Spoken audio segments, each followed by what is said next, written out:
All right, so I just took delivery of this Volvo. It's a Volvo C40, right? So Volvos are one of the most complicated cars to start and turn off. This car will have you sweating. So I've been sweating for the last 5 minutes trying to figure out how to turn the car off. And it's not like the other Volvos I've driven, which basically there's a little toggle here to turn it on and off. It looks like a crystal thing.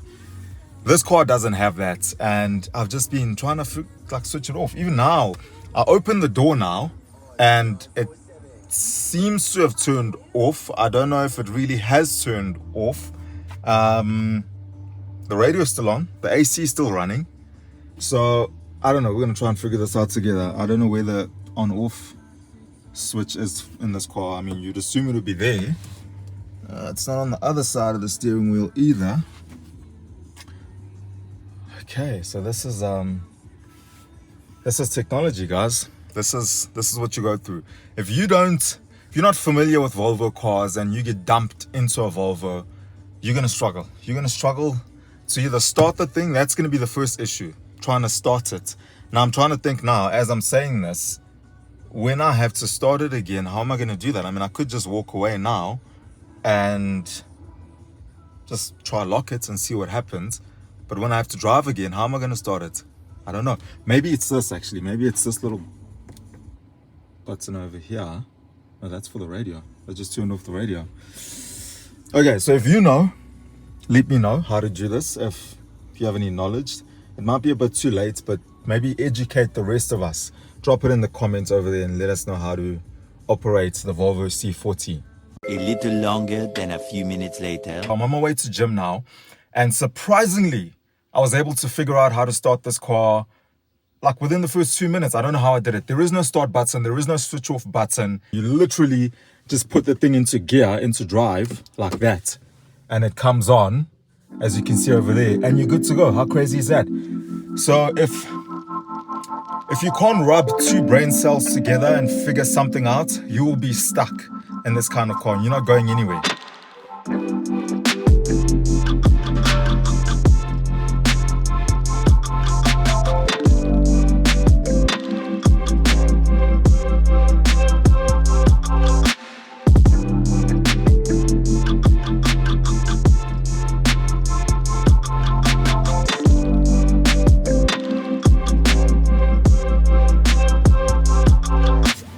Right, so it's me again.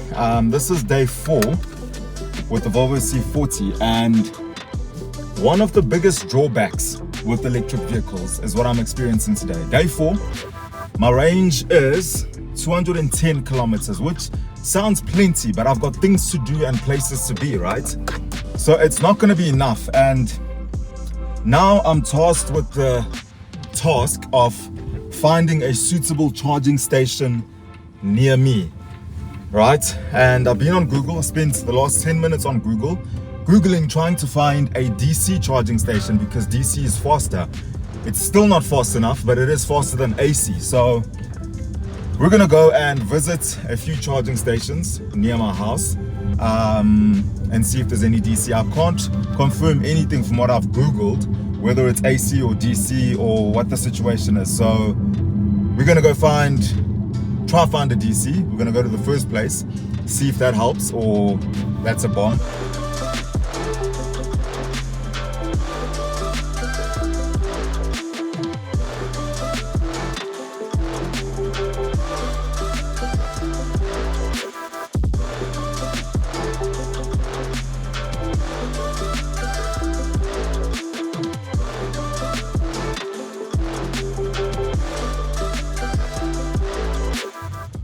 Alright, so we've just arrived at Jaguar Land Rover, as you can see over there. Apparently, Google says that this place does have a charging station or two. I don't know how far true that is. So I'm just going to drive around here and see if indeed there is a charging station available in this place. I don't see anything right now. I'm just seeing cars and more cars. Okay, this does not look good because obviously there's nothing here. So now this is one of the downsides to this entire thing. Google says to me that there is a charging station here.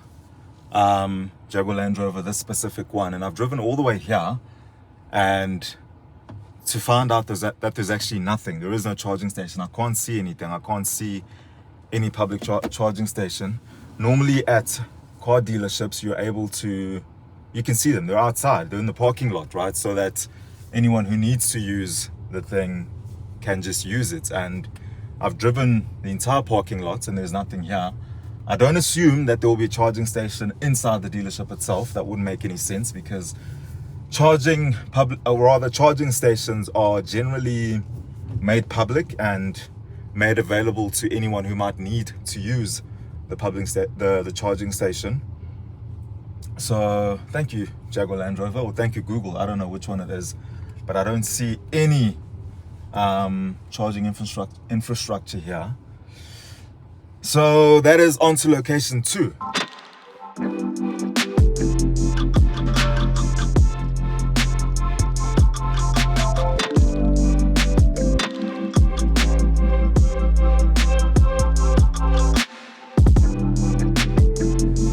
I'm trying to find the place where I'm going. Oh, there it is. Okay, so the next possible location that we're gonna try out here is called Grid Cars. Grid Cars is a big just my luck. So let me tell you about Grid Cars quickly, and I'll tell you why I'm laughing. Grid Cars has charging stations and infrastructure all around the country, everywhere. They're the biggest suppliers of charging infrastructure in the country in terms of electric vehicles, right? There is a Grid Car near my area. When I say near, not in the neighborhood, but my side of town, and I've driven all the way here. And let me show you what it is. It is closed. It is blocked by a chain. That is Grid Cars over there. There's a chain there. There is, I think, 3 or 4 electric vehicles charging. I don't know whether they're charging or not. I mean, you guys can see for yourselves. I've been here before. Those are the charging stations over there where those cars are, all 3 of them. So whether they are charging or not, I would not be able to charge my car because there are vehicles there. So that is the reality that I'm facing. It sucks. It really does suck. So on to the third place, which is quite far. So I'm going to have to drive quite a bit far to get to the third potential place. And hopefully I can get to charge my car there.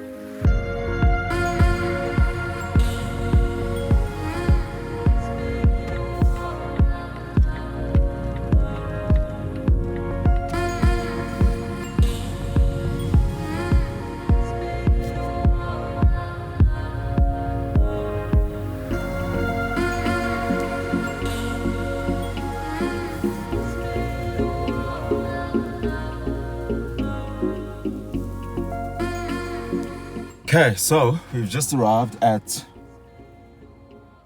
the third charging station. And my only concern here is that this is another dealership. This is a BMW dealership.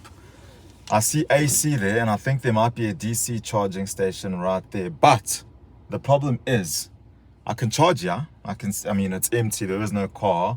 I think there is a DC, but I'm gonna have to sit here for as long as this takes to charge. The alternative to this is me going to a shopping mall, which is far. I think they've got an AC, not a DC there. I'm not too sure. That is the alternative. Me going there, and it's going to take forever with AC, obviously. But at least I'm in a shopping mall. I can just walk around for like 2 hours and just waste time and money. So let's see what happens here. Let me plug it in here and see how long it says it's going to take, and then we take it from there. I might have to sit in the car for 2 hours and wait.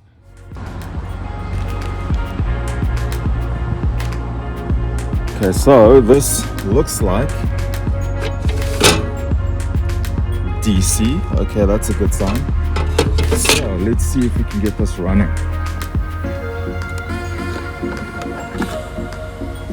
This would be AC if I was charging on that only, but I think when you pull that open, you've got the 2 sort of ports here, and that becomes DC. Let's see what happens.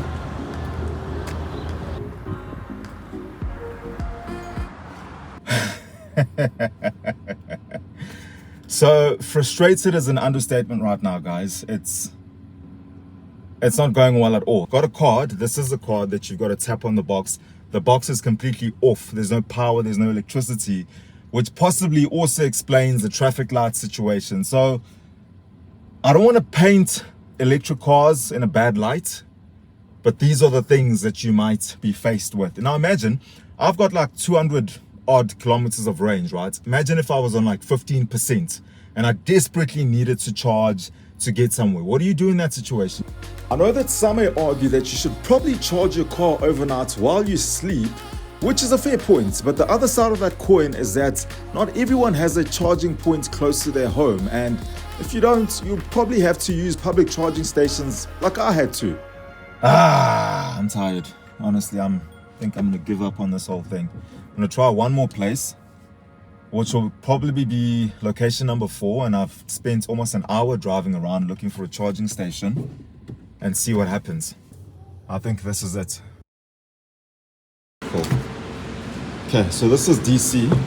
I actually parked on the wrong side. I didn't realize my cap is on the other side, so I just need to try and back into this.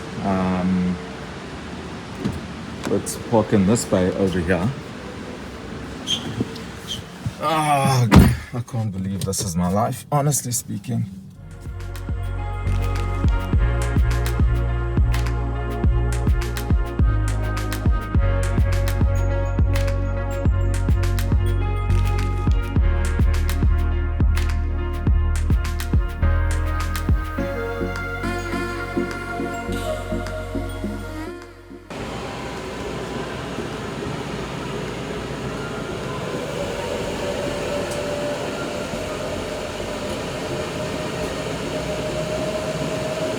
No idea what any of this means that you're seeing over here, but I guess it means that it is charging, or possibly initiating the whole charging process. Okay, so let's have a look here. The car is charging, as we can see over there. That is charging speed in kilometers an hour. That's a bit weird. The charge will be complete in at 15:22. So 15:22, it is now 1:52. So that is about what? Almost 2 hours that I'm gonna have to be here to wait for this car to fully charge. 2 hours later.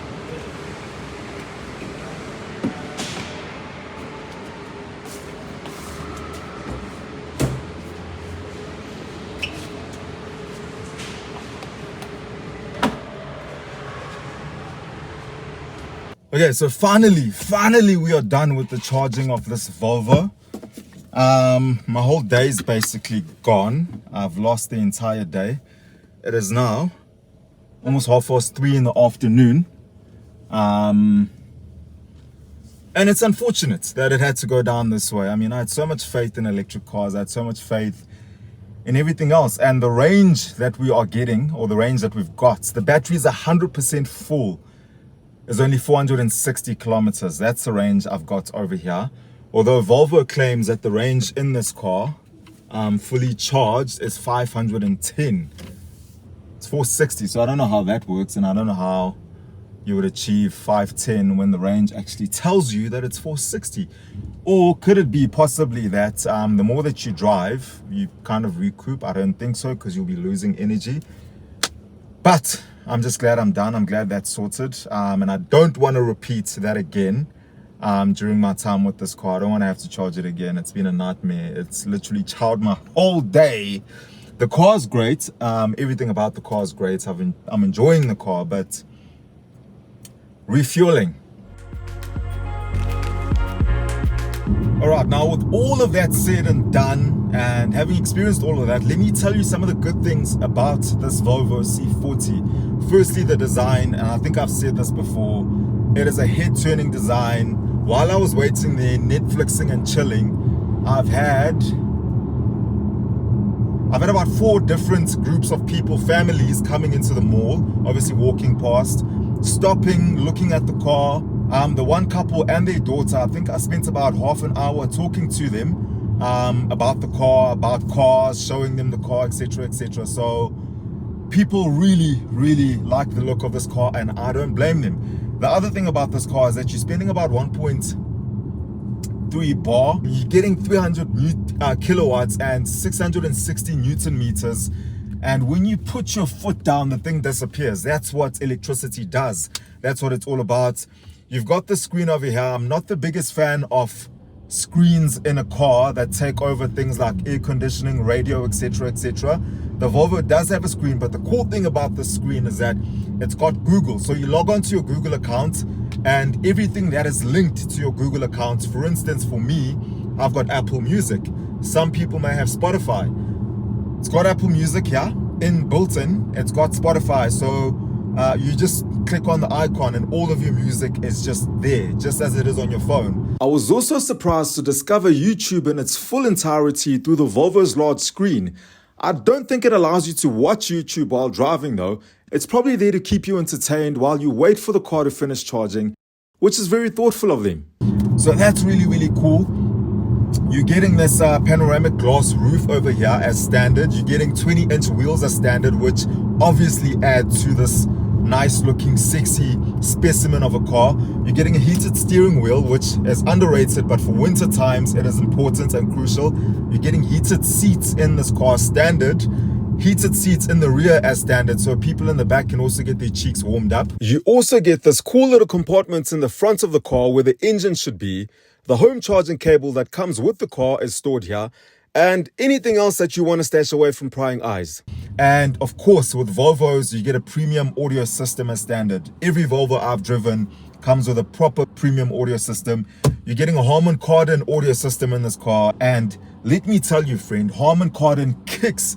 It's one of the best out there in my opinion in terms of just audio quality, and it gives you like a cinematic concert sort of feel where you feel like you're in a concert or in a cinema and you're surrounded by audio. It's a really cool thing in this car. So there are some good things about the car, actually many good things about the car, but personally I think we're not fully ready for a whole electric car revolution or system, etc. The best in between right now and the best balance that you can get in terms of heading towards a whole electric thing, that's if you want to, is hybrids. Hybrid cars, you still have an engine, you can still pour petrol when you need petrol and you need to refuel, but you've also got an electric motor. Though it's a small battery as well, you still have that, which basically lowers your fuel consumption in the car. Now, one of the cars that I can easily think of top of mind is the Volvo XC60 Recharge, which is a hybrid, and it's one of the cleverest hybrid cars I've ever come across. It allows you to use the electric motor only while driving, or you can use a combination of the electric motor and the engine. Alternatively, if you want to charge the battery pack in the car, you can use the engine as a generator. So that's what I would do if I was in your position and looking to dabble in this whole electric thing. Right guys, that is it from me and this Volvo C40. I've got a new appreciation for electric cars. My views on them have slightly changed, but I enjoyed my time with the car. I don't think the issue is with the electric cars themselves, but with the setup that we have in this country for electric cars. I think we're still in the foundational stages of getting ready for electric cars, and we're not quite there yet, but the car's great. I love the car. If you like the content, if you like the video, give it a big fat thumbs up and support local content, guys. You got to support local content. Subscribe to the channel. We need to see the channel growing. I'd love to see it growing and grow with you, obviously, and obviously take you through all the cars I do and everything that I do with the cars, the traveling, the cars, everything, motorbikes as well. I think we're going to get to doing bikes on this channel. So I'd love to do all of that and take you on that journey. So please subscribe, and I'll catch you on the next one.